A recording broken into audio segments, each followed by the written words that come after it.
Welcome, everybody. We will get started in just about a minute.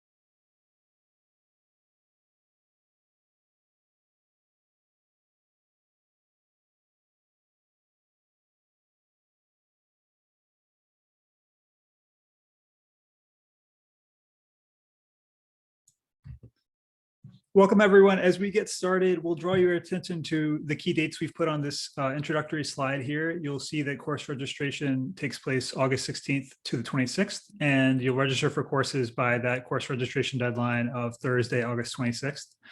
And then the first day of classes is Wednesday, September 1st. Welcome to today's webinar on your advising network at Harvard. We are so delighted that you're joining us today, and of course that you are joining us this fall in just about a month. In our 45 minutes or so together, we're going to review your advising network and offer some suggestions on how you can use the advising resources available to you to this year and beyond. As we go through this today, please feel free to use the Q&A box at the bottom of your screen, and we will do our best to respond to the questions. I'm joined by a wonderful panel. My name is Brooks Lambert-Sluter. You can call me Brooks. I take he, him, his. My role is Assistant Director of Advising Programs in Harvard College. I'm coming to you from Somerville, Massachusetts, just down the road from Harvard Yard.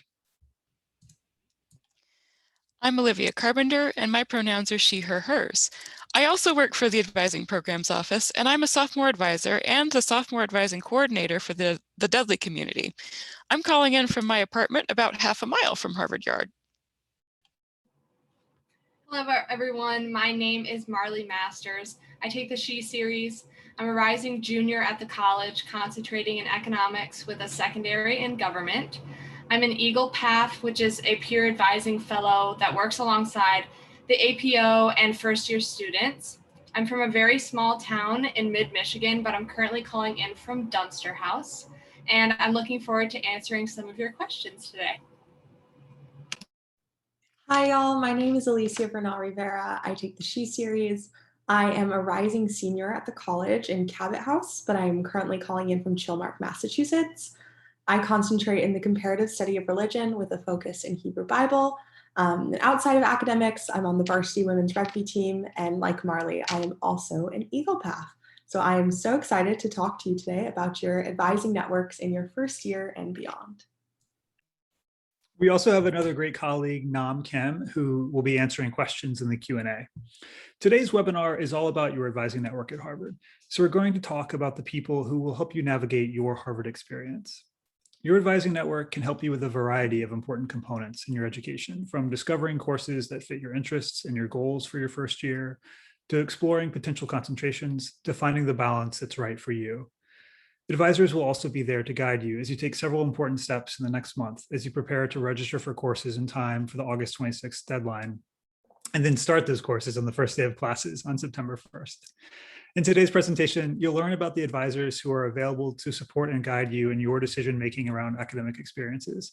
And as I mentioned, please, as questions come up, enter them in the Q&A box at the bottom of your screen, and Nam and the rest of us will do our best to answer them.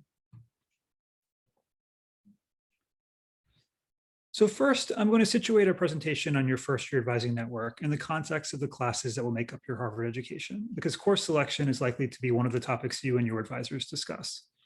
Take a moment to look at this pie chart, which will be familiar to you if you've seen one of our earlier webinars. It helps you visualize the different components that make up your path to your degree. To graduate, you'll take 32 courses, typically 4 in each of the 8 semesters. And for most fields of study, you can expect to allocate about 1/3 of the classes you take to your concentration, the Harvard term for major, 1/3 to electives, and 1/3 to the Harvard College curriculum. While for certain concentrations, like for instance, some of our engineering concentrations, the division of your pie might look a little bit different, typically with more concentration requirements. All college students must satisfy the college curriculum in order to graduate. As we talk about your advising network today, each of the people and resources we discuss will help you meet these different requirements, stay on track to graduate, and shape your undergraduate years to meet your goals for a rich and fulfilling experience. Your advising network is made up of multiple people. Some advisors are assigned to you directly: your proctor, your academic advisor, your peer advising fellow, and your resident dean of first-year students. Others you'll seek out, such as faculty who teach your courses and concentration advisors in fields in which you're interested. I'm going to tell you a little bit about your advising network, and in a minute, I'll go through your immediate first-year advising network in more detail. These are people who appear in your Might@Harvard advising portal beginning the middle of August. But right now, I'm stepping back to describe how your advising network works together. They work together to support you in your academic path. And academic advising in college is likely to be different from your academic advising experience in high school. With so many possible courses and co-curricular activities that might interest you, good advising is not going to be about providing you the answers.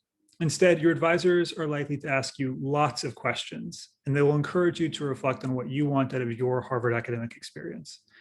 They'll point you to the right resources. So for instance, if you're interested in a particular concentration, they'll encourage you to go talk with an advisor in that field, and they'll help you with that. They might offer to look over a draft of an email or brainstorm with you a list of questions that you might ask that faculty member. But rather than telling you what to do, there'll be a sounding board as you identify your goals and priorities. And crucially, they'll help you make sense of all that new information that you gather.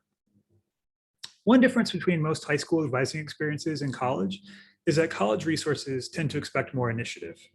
As you will discover, or perhaps you already have, Harvard has a lot of resources. This is especially true in the advising sphere.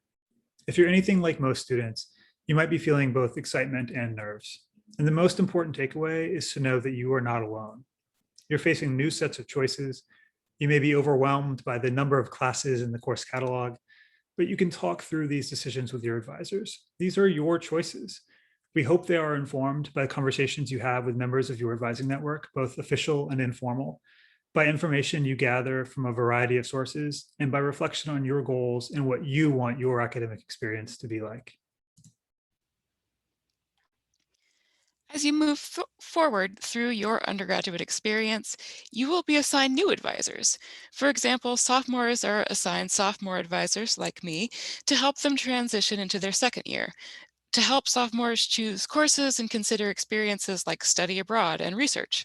When students declare a concentration, typically late in the fall term of the sophomore year, they do so with the guidance of the sophomore advisor, who can walk students through the process of deciding and declaring a concentration. After the declaration of a concentration, your concentration department will then assign you a concentration advisor. That probably seems like a lot of advisors. This is why we recommend that you think of advising at Harvard as a network. It can involve lots of different people who can help you navigate different areas of Harvard resources. Don't worry though, throughout your time here, you'll always have a primary academic advisor who will be able to point you in the right direction. Although you will not be assigned a concentration advisor until after you declare your concentration in your sophomore year, you may still choose to consult a concentration advisor during your first year as you explore potential concentrations. Concentration advisors have lots of firsthand knowledge and experience about many of the questions that will likely be foremost in your mind as you think about this decision. What classes will I need to take? What different tracks are available within this concentration? Will I have the opportunity to do research of my choosing?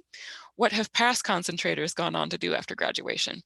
Concentration advisors can help you find answers to these and many other nitty-gritty questions about a subject area that involve more specialized knowledge about the past, present, and perhaps even potential future of an area of study. Check out the individual websites of departments of interest. You'll be able to see who to contact about setting up an appointment with a concentration advisor. Some departments even hold drop-in advising hours so that prospective concentrators can come in and ask questions. All along, you will add to your advising network. You may visit advisors in spaces we'll talk about soon, such as the Office of Career Services or the Academic Resource Center. Additionally, you'll probably get lots of advice from people who aren't strictly speaking advisors, but can help you do lots of the crucial thinking and decision making in your academic career. For example, you will develop relationships with faculty and other instructors, such as teaching fellows. You'll talk with people you trust, like family, friends, and mentors, as your academic interests evolve and respond to new experiences. Sometimes it's the conversations you have with a teaching fellow from a favorite class during office hours, or even chats over ice cream with a friend who's closer to graduation. These can also inspire the crucial aha moments that help you come to crucial realizations about how you want to shape your experience. Now, I mentioned a moment ago, I was going to tell you a little bit more about your first year advising network. And here we go.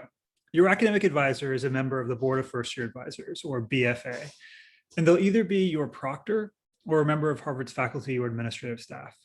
They will help guide your choices and ensure that the courses you select align with your goals. Your advisor will ask you questions about what you hope to get out of a class or a set of classes or a co-curricular experience, and about the development of your academic interests. Your advisor will foster reflective conversations about your priorities and your academic goals. They'll be that sounding board as you explore courses, fields of study, and co-curricular opportunities like research, public service, and study abroad. Your peer advising fellow, or PAF, is a sophomore, junior, or senior who has been specially selected and trained, like Marley and Alicia.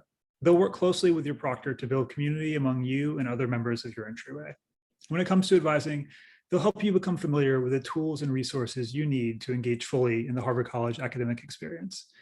They will share information about how to find and evaluate courses using course search tools, finding concentration information on the many websites you will encounter, and using Canvas course websites. Your PAF will also introduce key campus resources, and they'll connect you with other advisors.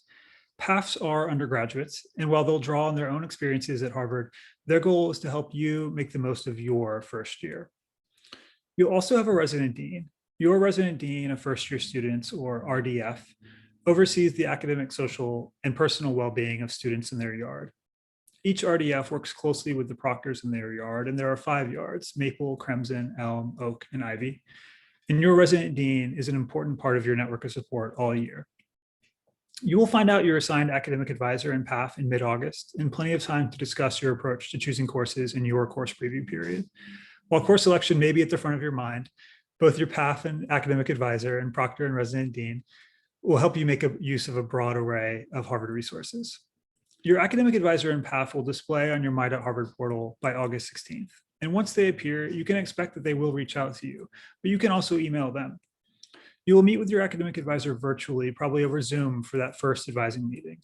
That initial conversation will likely take place the week of August 16th. To prepare for that conversation, begin reflecting on what you want your first year, and even your college experience more broadly, to be. Why did you decide to attend Harvard? What are you excited about? What are you a bit nervous about? What would make this a good semester, not for others, but for you? You're likely to meet with your academic advisor at least twice during the course selection process. As you consider the options ahead of you, you can start your course search through tools like My.Harvard and the Syllabus Explorer. For more on those tools and others that you'll use in the course registration process, visit our website for a recording of a webinar that we did on this topic earlier this month.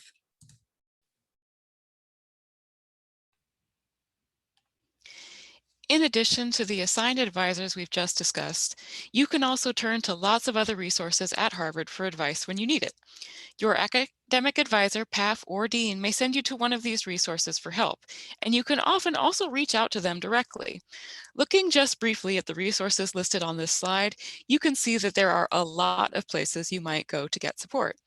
For example, on the upper left portion of the slide, you can see some of Harvard's many resources available to support your health and well-being. These include Harvard University Health Services, often abbreviated as HUHS, as well as the Center for Wellness and Health Promotion. Counseling and Mental Health Services, often abbreviated as CAMS, Harvard College's Title IX Office, the Office of Sexual Assault Prevention and Response, often abbreviated as OSAPR, and the Office of Alcohol and Other Drug Services. You might also visit Harvard Recreations to work on physical fitness, or Harvard Chaplains if you'd like some guidance or support for spiritual matters. You'll see that Harvard also has plenty of resources available to support an inclusive campus, and you can seek out these resources tailored specifically to foster belonging for everyone. These include, but are certainly not limited to, the Office for Diversity Education and Support, the Harvard Foundation for Intercultural and Race Relations, the Accessible Education Office, the Office of BGLTQ Student Life, First Generation Student Support, and the Harvard College Women's Center. Harvard takes a lot of pride in ensuring that all students who are admitted to the college are able to participate and engage fully, even in the face of financial hardship. While here, you can also turn to the Griffin Office of Financial Aid and the Student Employment Office for support. There are also further academic resources available. Maybe you're an international student and you'd like some help navigating life as a college student in the US. You might turn to advisors at the Office of International Education. Maybe you're struggling with coursework in an area of interest to you, and you're not sure you're doing the right kind of studying for your needs and learning style. You might visit an academic coach or attend a workshop at the Academic Resource Center, often abbreviated as the ARC. You'll get used to the acronyms, I promise, and you can always ask for help. Sometimes you turn to people rather than offices. Maybe you're working on a big research paper as your final project for a course, but you're not sure where to start. You should probably talk to a librarian from Harvard Libraries who can help you with subject-specific information, as well as research strategies. If you're struggling with certain courses, you might find that a peer tutor's help can really turn things around. They've been through this same course, and they can help you figure out how to survive it too. You may also turn to online documents and tools in addition to people. The Harvard College Handbook is fully available online, and you can navigate it using interactive links. You can often find answers to any questions about Harvard policy there, and you and your advisor may review the handbook together when questions come up, especially about things like cross-registration, course load limits, and important requirements or deadlines. Thanks, Olivia. I appreciated the slip of the tongue that you will find more questions, because as we've named, a lot of times good advising really is about finding more questions. We've shared with you today a lot of information about how advising at Harvard works and all of the different people and places and tools there are to help you navigate this exciting new journey. We also imagine it may be particularly helpful for you to hear from a couple of student perspectives today, so you can hear firsthand how these different puzzle pieces fit together for real students. And so we're delighted to have Marley and Alicia share with you, and Marley will go first, her experience. Thank you so much, Brooks. So what I'm going to try to do here today is share a little bit about my own personal experience with the First Year Advising Network. Hopefully through hearing a couple of my own anecdotes, we'll be able to pinpoint a couple of strategies that will help you make the most out of all of the advising resources available to you here at Harvard. So as I mentioned, I'm from a very small town in mid-Michigan. My high school was very public, very rural, and didn't have a budget for a lot of advising resources. We actually had to lay off our college counselor during my junior year of high school.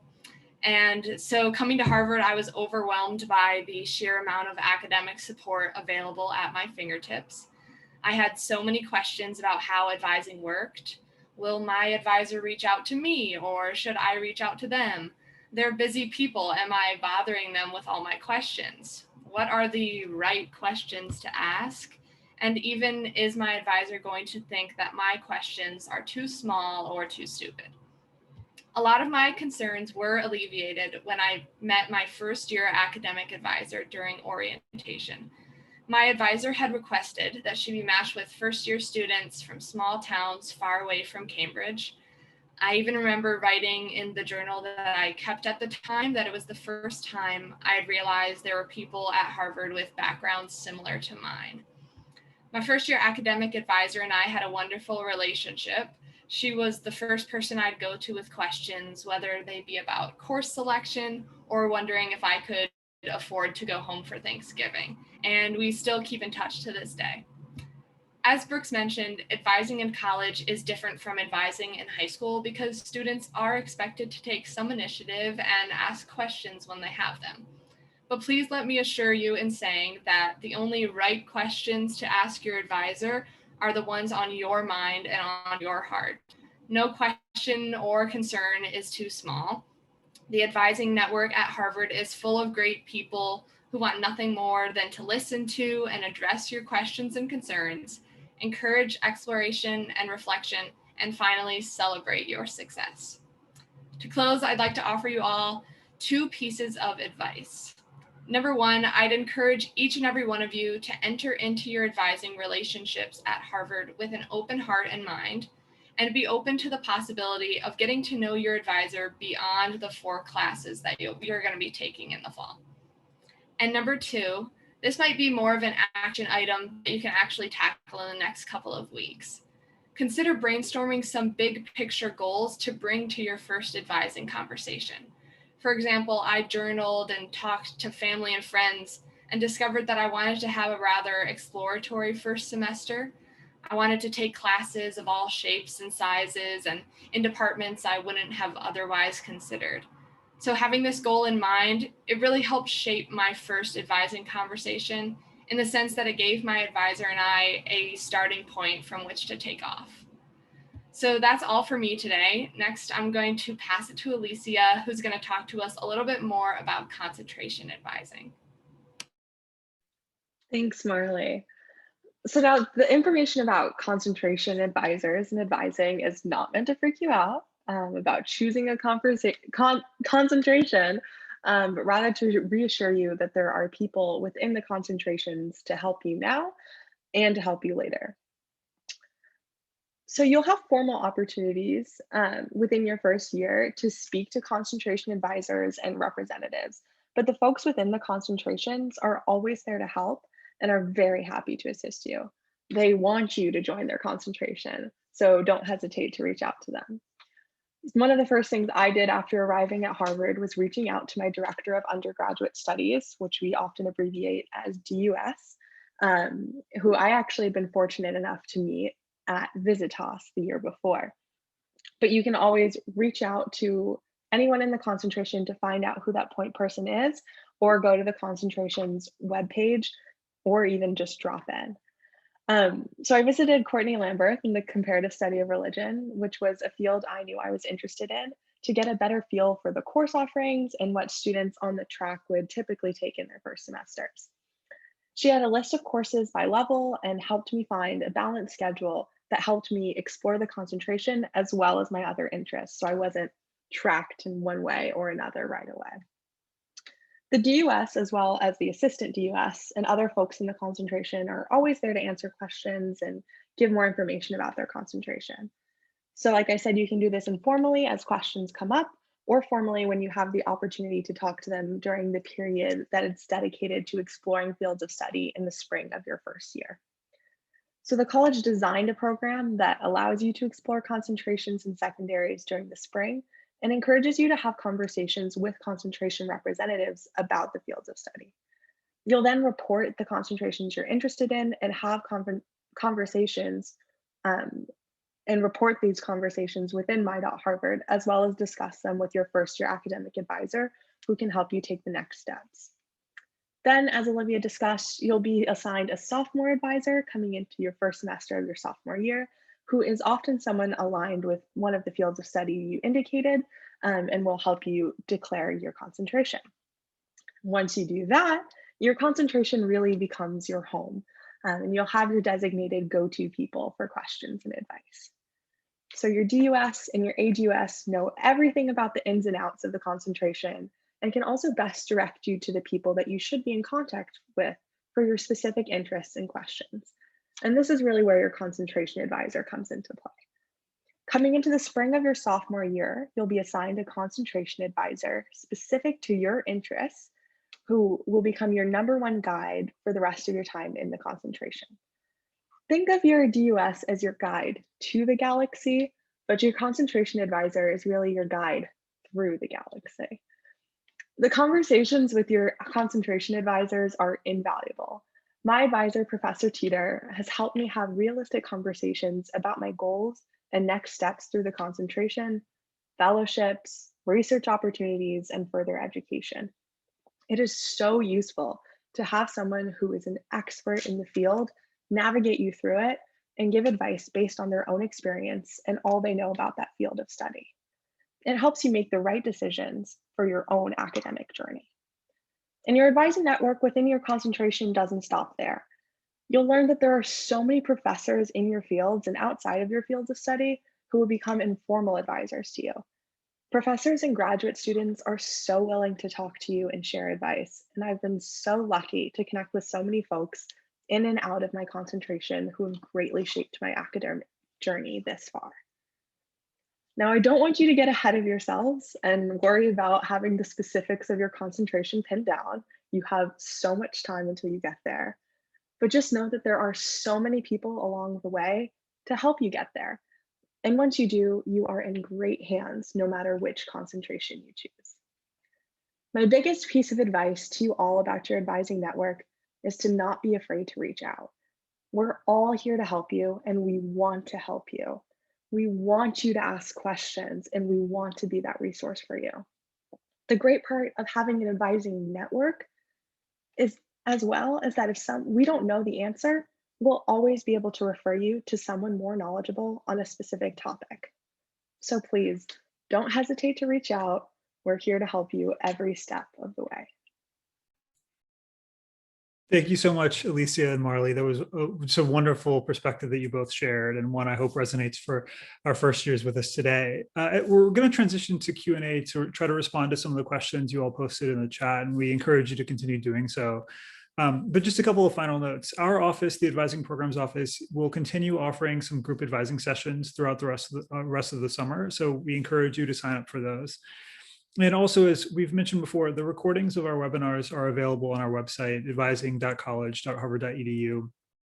Typically, these are posted about a week after our webinar takes place, and so you can expect a recording of this webinar to be up in about a week. Now, we'll try to respond to a couple of the questions you all asked, and some really great ones came through in the Q&A. And I think one of the questions that I'm wondering, Marley and Alicia, if you have a perspective on this question about building your board of advisors, that you're assigned these advisors in your first year, but then we've heard from Olivia and Alicia that you get these new advisors down the road. And so how do you think about building your board that includes the folks who were assigned to you in your first year, but that group changes over time? So maybe Marley, do you want to share your response to that? Yeah, of course. So yes, you do get assigned advisors in your first year, and that network definitely builds as you progress through your journey at Harvard. But this goes back to what I was saying about be open to the possibility of getting to know your advisors beyond the 4 classes that you're going to be taking in the fall, because you really want to keep in touch with these people. They are wonderful, useful people who are usually working all around the college and different things and different topics that you might be interested in or might be interested in along the road. Just a brief anecdote, my academic advisor actually ended up being somebody that I wanted to ask for a recommendation for a job or internship. So that's just, an example of how you can really use your advising network beyond your first year, even if they were assigned to you that first year, and you may have somebody else as your technical academic advisor as your sophomore or junior.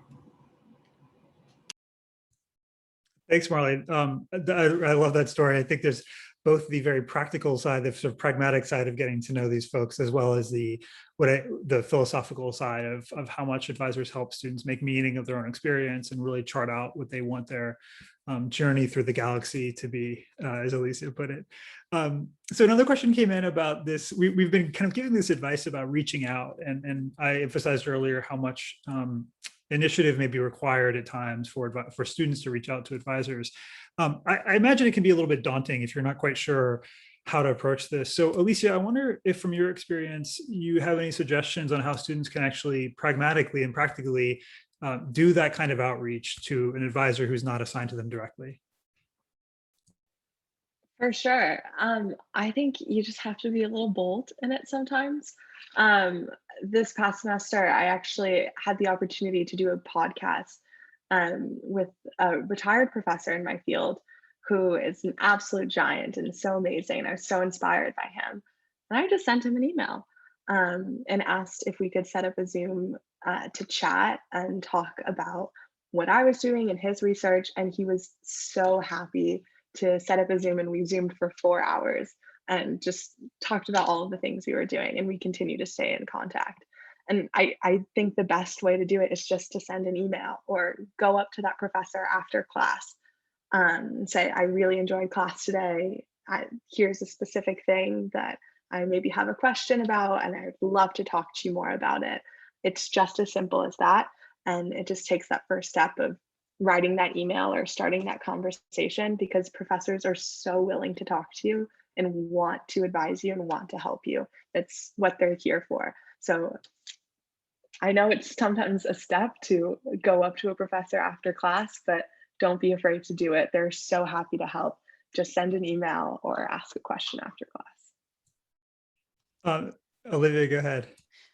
I might be able to say something reassuring from the advisor's perspective as well, is that when someone cold emails me about a variety of topics, that's always welcome, at least from my perspective. And I will also say, because I'm a teaching fellow in the English department while I'm at it, sometimes you might develop a relationship with a teaching fellow, you might develop a relationship with other instructors, and they're happy to help introduce you to concentration advisors or potential research mentors, different people that you'd like to talk to. This is true in the world of online schooling, but this is also particularly true as we move into in-person, is you could show up in my office if you really wanted to, and you would be very welcome there, and I could introduce you to the professor that you wanted to meet, if that's how you'd like to do it. If you would like to reach out directly by email, be bold, be confident. People are actually really excited when you're interested in their field. They want to hear from you. So as your interests evolve, as you get more and more excited about a topic, feel free to share that excitement with a concentration advisor, with an advisor of interest, because they want to hear from you. Thank you, Olivia, for that. I really appreciate that perspective. There were some questions in the chat about freshman seminars, and I'm going to link these together a little bit, because my own view as an advisor is that freshman seminars are actually wonderful for a number of reasons. They are small classes, and so there's participation. It's only first years, and so you get to know other classmates. They are not graded for a letter grade, and so it can sometimes allow you to feel like it's easier to take the risk of taking a class in an area that you're not as familiar with. But Marley, I wonder if you have any perspective on thinking about a freshman seminar and deciding whether to take one. Yeah, of course. So I took a freshman seminar called Law and Society Through the Cinematic Frame. And I decided to take it just because I was interested in the topic, and also because, as I mentioned, I was really interested in taking big lecture classes, but also really small discussion-based classes. And so I knew that the freshman seminars were limited in size. So we had about 10 students and then one faculty member. And we would do movie screenings together, and it was just a really intimate setting that I was interested in getting to know. So that's why I decided to take it. And another thing is that I know that there's a lot of anxiety sometimes around the freshman seminar process, the process that you have to apply to. And I will just say that I took a freshman seminar not in the fall, but in the spring. I will say that they are also available in the spring. So a lot of people, maybe if you didn't get into the one that you wanted in the fall, there are also freshman seminars available in the spring. So there's sometimes when you're like entering into first year and like the first couple of weeks, there can be a lot of anxiety about freshman seminars, but I promise you that it'll all be okay. And if you want to end up taking a freshman seminar or a class of that size, you'll definitely have the chance to. I really liked, thank you for that, Marley, in particular, but I also liked something you said earlier about taking classes in all shapes and sizes. And it made me think about the emphasis that we've put on balance and finding a balance that's right for you. And when we talk about the balance that's right for you, one of the things I'll name is something that you might talk with your advisor about is the type of work that you might do in a class. So classes at Harvard may offer a variety of types of work. So it might be a course where there's a lot of reading and writing. There might be a class where there are regular problem sets, sometimes abbreviated as PSET. So kind of sets of homework problems that you're meant to do and turn in maybe every few days or maybe once a week. And different students find themselves enjoying or being fulfilled by different types of work. And one of the conversations you might have with your advisor is, well, what kind of balance of work do I want to have? Is it important to me to have a class where I'm not doing a PSET constantly, where I'm actually stepping back and doing some really deep reading or writing a long paper or doing a research paper that I've never done before? And so that's one of the conversations you might have with your advisor. And one of the questions that's come in is around this question of what course preview period feels like, and thinking through, well, how do you actually, there are quite literally thousands of classes that are available to you in the course catalog, and how do you begin to narrow it down to the 4 that you'll take? Alicia, I wonder if from your experience, someone heading into your final year, what advice do you have about the sort of experience of choosing, of beginning to narrow down and using some of that preview period? Yeah, there are a lot of courses, and it's quite daunting to go into My.Harvard and just see all of them staring back at you, especially your first year. So first of all, I promise it's going to be okay. You're going to find a schedule that works for you, and you're going to love it. And I think the biggest piece of advice that I have about course preview period is you're building a schedule for yourself and trying to build something that is sustainable and balanced. You have so many exciting options to you. I know I went through and looked at courses the other day and I was like, oh, I want to take this, I want to take this, I want to take this. But realizing I cannot take 11 classes, and that would not be sustainable to me. So I think first and foremost, you're looking for balance. Like Marley said, having some lecture classes that are really big, having smaller discussion-based questions. I didn't take a freshman seminar, but I decided to take a really small seminar my first semester, which helped balance out those really big lecture classes.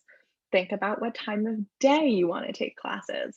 I know I prefer to have a morning class, and to start that out, I know I'm really grouchy after lunch, and that's not the best time for me to have a class. So you figure these things out as you go. And your first semester is a great time to kind of figure those things out. So maybe have a morning class, an afternoon class, balance your interests, but also think about balancing levels. If you're going to have a really heavy reading class, maybe you want a problem set class to balance that out. So thinking about how much work you're doing.